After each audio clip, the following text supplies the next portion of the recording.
Hey everybody, this is Lee with Smart Church Solutions, and I have a very special guest with me today. It is Shawn Morrison, who is the facility manager slash director at the Rock Church in San Diego. And Shawn, you'll probably give a much better introduction than myself. So would you mind introducing yourselves to our audience? Absolutely. Yeah. So thanks, Lee. Appreciate that. So yeah, like Lee said, my name is Shawn Morrison. I'm currently employed by the Rock Church here in San Diego, California. We're one of the larger churches here in the southern region of Southern California. We've got 6 buildings and a little over 300,000 square feet of space that we manage from a day-to-day basis. So It's a lot of space. So what I usually like to ask people kind of when we get started here is, what led you to this role of managing facilities for the church you're in, churches in general? I just kind of would love to hear a little bit more about your background and kind of what's led up to that point. yeah, absolutely. So I mean, really, the shortest, simplest answer to that is God, which is probably a great thing. But so part of my story is I was active duty in the military for 20 years, and about 3 years ago I retired, and I was saved when I was 33 years old, about halfway through my military career. And that's when when I really started to realize that everything that I was learning in the military, everything about leadership, everything is biblical. And I had Mm, no idea. And it was just like a profound moment for me to learn that no matter that these big secrets that everybody thinks that the government has or that the world has about leadership, or any of the books that are written on leadership, secular books specifically, they are all biblical based. Everything can mm, be traced back to the Bible. And, with that, that's when God really started to reveal to me and tell me and show me what my purpose was. And my purpose, involved working with my hands. The gift of craftsmanship is my top spiritual gift. And God just really started to highlight that and use that to his advantage throughout the kingdom. And every church that I went to for the first few years, well, after I was saved, because we transferred multiple times in the military, I got plugged in some way, shape, or fashion with the facilities or church maintenance and upkeep, caretaking type responsibilities and type mm. roles. And it was about 5 or 6 years ago that, after a couple of projects I'd done with the churches, that God really said, "Hey, the Navy's, for lack of a better term, or no pun intended, a vessel that's taking me where he needs me to go." And just keep in mind, in the Navy, I was never on a ship. I was a completely different role. I was actually in the construction industry as a Navy Seabee. Oh, wow. It's And awesome.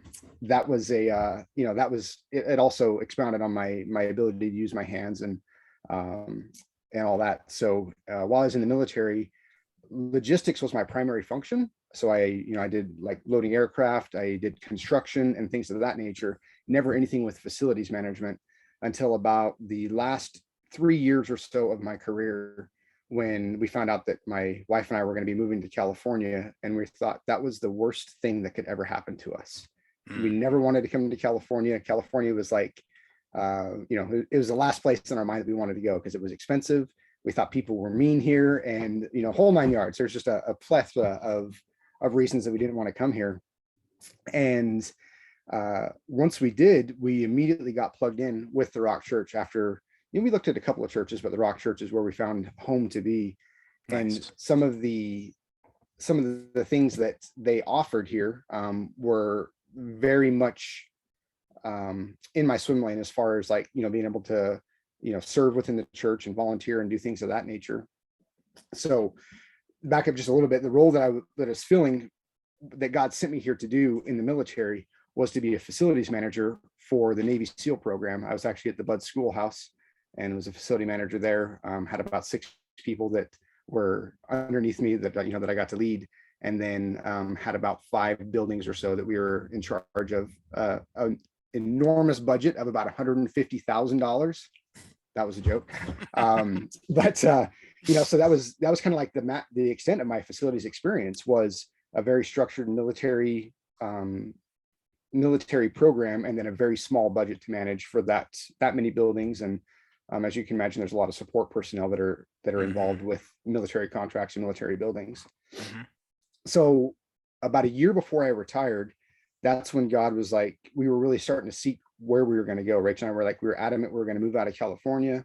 We weren't going to stay here because we couldn't afford to live here and be retired at the same time. Yeah. So God really started to open doors that we had no idea that he was opening.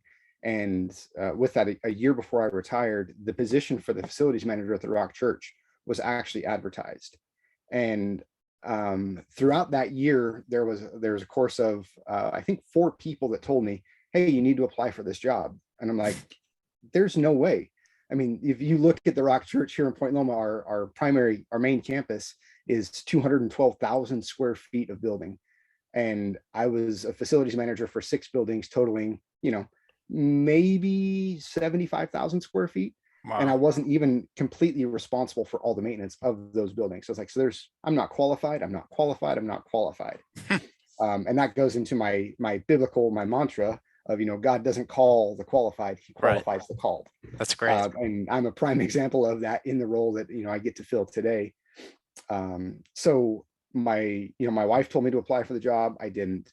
I had friends tell me to apply for the job. I didn't. And then finally one day, my campus pastor was like, hey, Shawn, like, why don't you apply for this? And Wow. I was just like, well, you know what? Fine, whatever. I was tired of people telling me to apply for it. So I reluctantly filled out my resume for the very first time in my entire life. I've never done a resume because I was in the military for 20 years. We never had to. So I Yeah. had no idea what I was doing. And as soon as I was obedient and just answered that tugging that God had said, hey, I'm making a way for you, it led to a job interview. And then it led to another job interview. And shortly after that, I was signing my offer letter and I came on staff as a facilities manager with the Rock Church. So That's so it's cool. absolutely a um, God ordained appointment for sure. And Yeah. the qualification wasn't there, but God, he shows up, he shows out, and he qualifies anybody that he calls into any position. So That's so if I could good. just encourage anybody with that, even other facilities managers and directors that are out there, with their staff that they have on hand right now, look at them. If it wasn't for somebody seeing something greater in me, then I would never be where I am today. Because Mm. when we're in a position, we don't necessarily see our potential, but it's those people that see the potential in us that pull that out, and they see the qualification that God is doing in your life. They pull that out and they steward that and they nurture that. That's what develops the people, the kingdom impacting people that we need around the world, around the nation. So Man, that was so good. That was like the best start of an interview I think we've ever done. You could probably just drop the mic and leave right now. But can I unpack that a little with you? Because you said a lot of things in there that I find very interesting. I love the idea of facility management being a calling, and that's so obviously seen in your story there. And I think even God has a sense of humor, even with the vessel reference from the Navy. right. I think he has a sense of humor how he uses that kind of stuff. And it Amen. sounded like too, it was almost like the third time that you were brought about the interview, that was God knocking. And I think he has a sense of humor with the number 3 as well. So it's like that was the Amen. moment that got you in there. So that's super cool. And I may be going a different direction here for a second, but I just wanted to ask you this. I think you mentioned when you were 33, halfway through your time serving is when you gave your life to Christ. Um, Correct. would you be open to sharing your testimony a little bit? What led you there? Yeah, absolutely. If it's too personal, there So, you don't have to.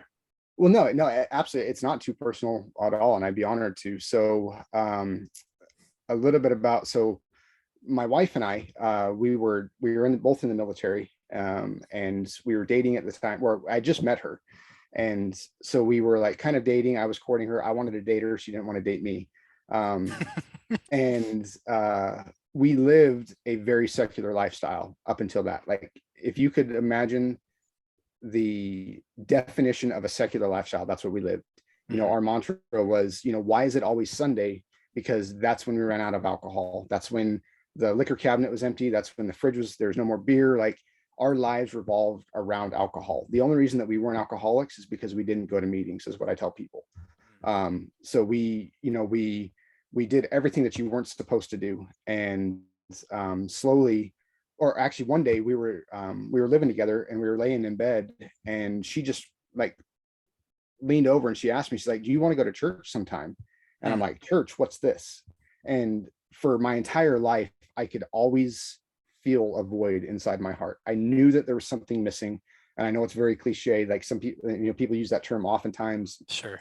but it was like a tangible physical hole that I would always try to fill with something. I would spend money on toys. I would spend money on alcohol. I would just, I'd spend money on trying to have fun and thinking that I would have to get things in order to feel complete. And up until that point, there was never any completion. And it was one November day. And in the church world, November, typically across the board in most organizations, November is our giving month. That's when we look at casting the vision for the next year. Yep. And we really press into the congregation. And so we went into the Life Church in Memphis, Tennessee. Pastor John Sealing is the executive pastor over that church. Amazing man. We walked into the Life Church one Sunday morning, and for the very first time, I walked into the sanctuary, Lee, and for the very first time in my life, I felt complete. Wow. Like there was no music, there was Just no walking nothing. in. I just walked in the room. It was a little bit dark, and the setting was it was a little bit intimate, but I was like, oh my gosh, I feel so complete. And then it was November, and the only thing that I heard the pastor say from the stage is, give me money, give me money, give me money. And I was like, oh no, God, you got me messed up. No, this is not the place for me. It is not. Like, I see your watch. I know you probably drive a Mercedes because pastors are rich. We all know that. Another joke. Anybody that works for a church is rich. But it's like I was repulsed immediately, and looking back at it now, I see how crafty the enemy is, like what he does, what he says, and what he perverts from what God is really trying to do. So, and I started with that a little more in depth because my entire testimony, Rachel and I's entire testimony, is revolved around the tithe. It's revolved around money. Mm-hmm. And it's not anything to do with any sort of prosperity gospel, or because I know that there's hurt with all that type of stuff, but us specifically, the tithe is what changed the trajectory of mine and my family's life forever. And it is what grows us closer to God every single day. And with that, we went into church, and he was asking for money, and I'm like, yep, I'm never coming back here. We went back the next Sunday, give me money, give me money, give me money. And we're like, oh my gosh, I can't do this. But at the same time, every time I walked in, I felt complete until I heard the words of, you have to give something to get something. And that January, we went into our very first fast, the typical 21 days of prayer and fasting. And in the same aspect, it was a tithing challenge. And it was, try it for 90 days. If at the end of 90 days, you don't notice a tangible difference, bring us all of your bank statements, bring us everything. Let us make sure that you've been giving at least 10%. And if you don't see a tangible difference and you've been doing all of this, we'll give you your money back. And we're like, well, that's easy. Like we can absolutely do that. So we tried it. And that February, I actually owned a property down in South Mississippi that my mom was living in. I got a phone call at midnight that she came home from work, and the entire place was completely flooded. A water line had broke. No. There was about 3 inches of water in the house. And I'm like, all right, God, when it rains, it pours. And the first thing that I said is like, we can't afford to give money to the church. We have to go fix the house. Yeah. And, Rachel, she's a huge champion. She's absolutely my rock. She's like, pun intended. We got to do this. We got to do this. We got to do this. We got to just press in. And we trusted God through that. And we trusted God through that house flooding, and still being obedient and trying to tithe. And there was no question in our mind that we didn't need to even try to get our money back, because we actually had more. We were better off through the storm, trusting God was in control the entire time. So that March is when Rachel was baptized, and then in April is when I was baptized. Wow. And then from there, it's just been trusting in God. And now, like I can't tell you how many stories that we have. It happened just the other day. We changed something with our giving, and we did a double giving, and that exact same day we got a check from the IRS for like $500 from our taxes that we filed 3 years ago. because they Wow. didn't pay us enough or something like that. And it's like, it's stories and testimonies like that that we've seen our entire life or our entire walk with God as Christians. And Mm. that's why I say, our testimony is built around the tithe. So just trusting in God in our finances has been revolutionary and been a breakthrough. And those are that's the story that God is building through us. That's so cool. And I think you made a really good point, a few really good points, like about the tithing, especially. I remember my first time I went to a larger church and they were really pushing the November offerings. And it's like, that could be so unattractive for a first time guest. And Yeah. then you realize when you get in the habit of giving and tithing, what it does and changes in your mindset, and how God blessed you too. I mean, um, my parents got me doing it at a young age, and I remember I would just like look at my bank account and there would be no reason that money should be in there, but there was money in there somehow, even just through giving, which was amazing. Yep. um, so that's awesome, and that's really cool that that's kind of where your testimony started in your ministry. I'm going to circle you back for a second, back towards facilities, because I know there's a lot of facility managers that kind of watch these videos, and you being with such a large church and being blessed with so many buildings and square feet and all of these things within your facilities, I'd love to just hear more about how you're managing all of that. I think my first question is, how many guys do you all have on your facilities team as of right now? So right now we have 7 people. We're in the process of doing some hiring, but yeah, we were down to 4, and now we're back Ooh. up to 7. So yeah, you can imagine 4 people with 300,000 square feet. Yeah. Absolutely. Yeah. And for those listening, what we say, and I know Tim and Nathan and our team has come out and worked with you guys on some stuff, but it's like we recommend one full-time guy for every 35,000 square feet typically. So if that gives you all an idea for their square footage, that you guys Yeah. are understaffed. And that doesn't include the facility manager or custodial. Right. So Yep. that's awesome. So I guess, what have you done or what have you seen done well by you or your team? And this may be a lot really open-ended, and I apologize to give you a curveball, but like, what kind of processes and procedures have you guys implemented that you think is really helpful that maybe other facility managers haven't thought about? Um, I think with being so understaffed, one of the things that my team does absolutely phenomenally is their ability to be fluid. So as you can imagine, being understaffed, there's there's a there has to be something that doesn't get done in order to have something that is done. Yeah, And their ability to be fluid and be adaptive in those situations when something does come up.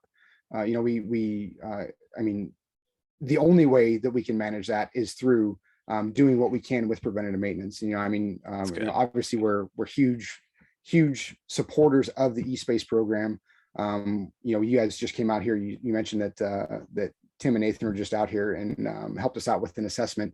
That was huge. It was a turning point for us because it gave us the ability to pause. And I think that's something that's huge that facility managers need to do, or directors need to do, is Mm, if you start to get to the point where you're not sure of how you're going to do it, stop, take time, and ask God, and be led by that's Holy good. Spirit in order to know what is important and what is not important. And it's the same thing. God, the enemy is working just as hard as God is. The devil is at work in our lives every single day, and there's going to be 300 distractions that the enemy throws at us, and then there's going to be 3 courses of action that God is throwing at us at the exact same time. And as a facilities manager, as a facilities director, I think the most important part in our roles is to be able to be still and discern what those 3 courses of action God is giving us from the 400 different distractions that the enemy is throwing at us. So to be effective, to be the most effective, we have to be the ones that really lean into that discernment and sit and listen and assign the priority. And for lack of a better term and a militaristic term, but we have to set the battle rhythm. Because as a church organization, Good. we are in a fight, a spiritual fight, but it's a fight nonetheless. So if we can set the battle rhythm and set the tone and keep our head calm, then we're going to be able to lead our teams through the waters, through the rough waters, if they do do come up. So That's so good. What is, and I'm sure it changes. I'm sure it's never the same, but if you could define like what a typical day in the week looks like for you, what do you think that looks like? um sometimes it, well, man, what's the typical day? There,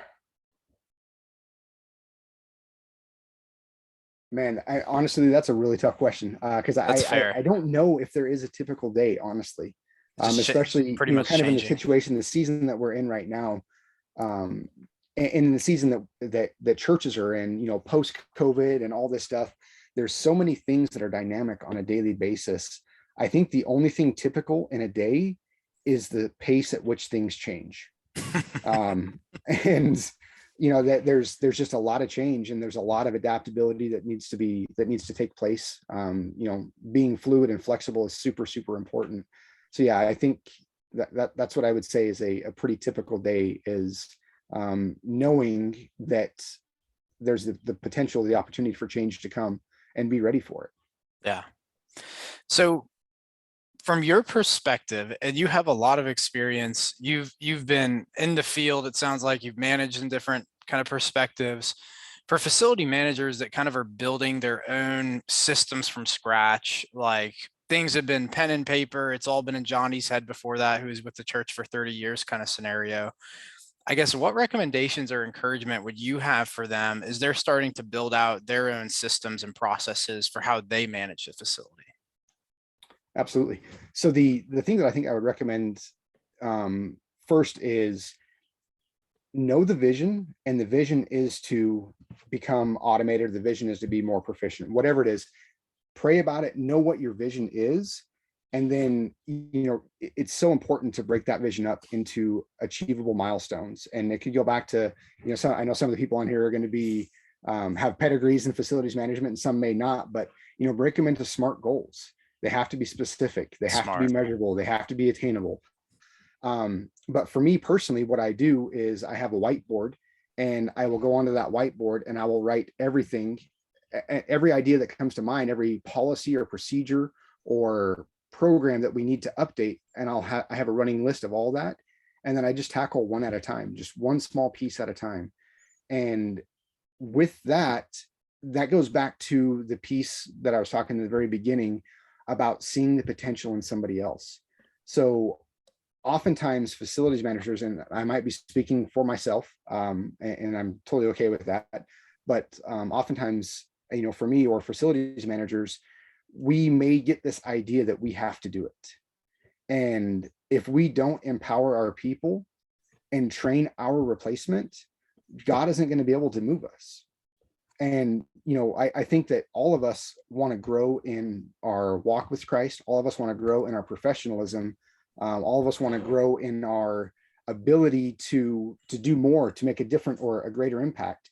And in order to go from season to season to season, I think it's imperative that we train our successors to be able to do the jobs that we're doing right now. So empower the people that you have working for you and pull that potential out of them, even though it's going to be uncomfortable. I think it's going to be harder for them in some aspects, but as long as you can see something bigger in them and take the time and teach them and mentor them and pull them along, it'll do dividends for you. And that's something that I learned, from the military on up, is, we have to train our replacements, because you can't make rank unless you have somebody to fill that spot.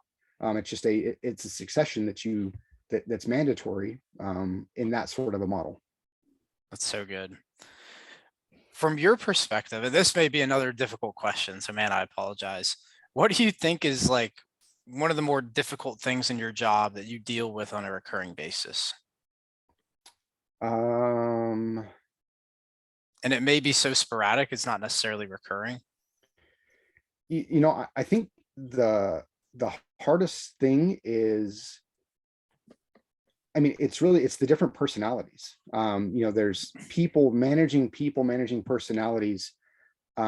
People are people. We're all human beings. We're all flawed, and we all make mistakes. Yeah. And it is teaching and seeing and having the ability to, we hear this, I think there's a catchphrase, there's a term that goes around in the church, have grace, have grace, have grace.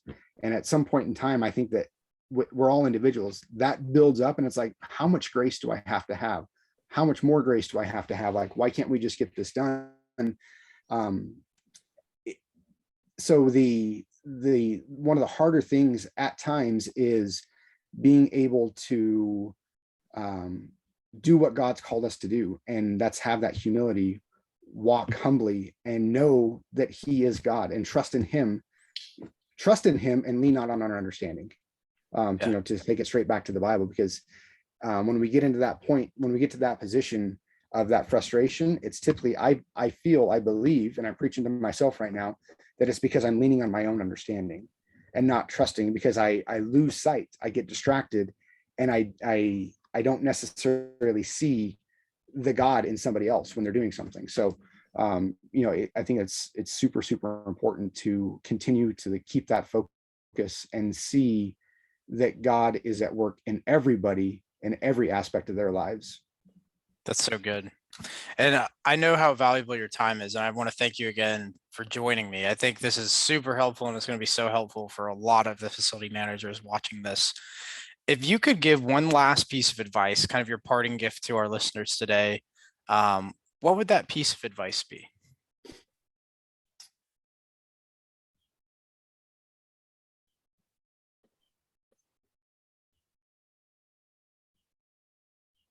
I would say that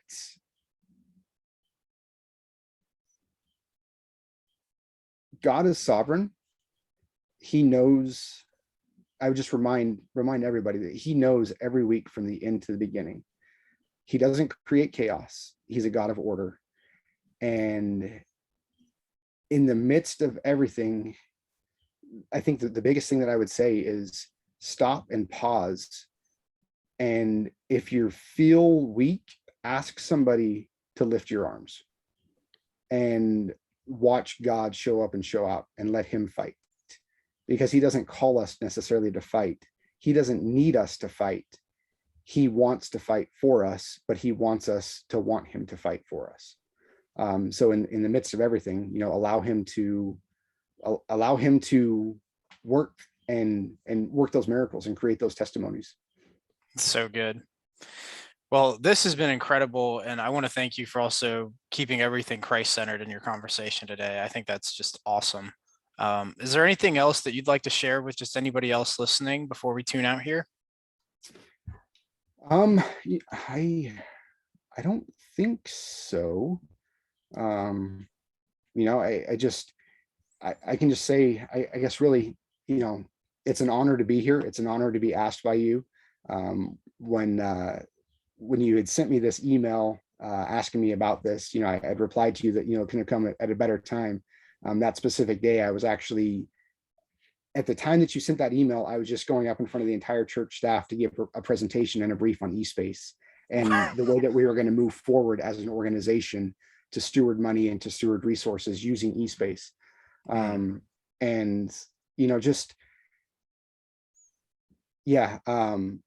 don't even know why or where I was going with that, to tell you the truth. That's awesome. It's so important for us to trust in all aspects. Trust in the small, trust in the big. And if we're asking for prayers, if we're praying for things that we can do, then we're not praying big enough. So pray bigger prayers. That's awesome. Well, this was excellent. Shawn, thank you again so much for your time. I know how busy you are and how valuable your time is. So thank you again so much for allocating some of that here today to teach facility managers. And if anybody, myself, I learned a lot from this. This was great. But everybody will tune in next week, and we'll see you then. Thanks, Lee. Yeah, thank you.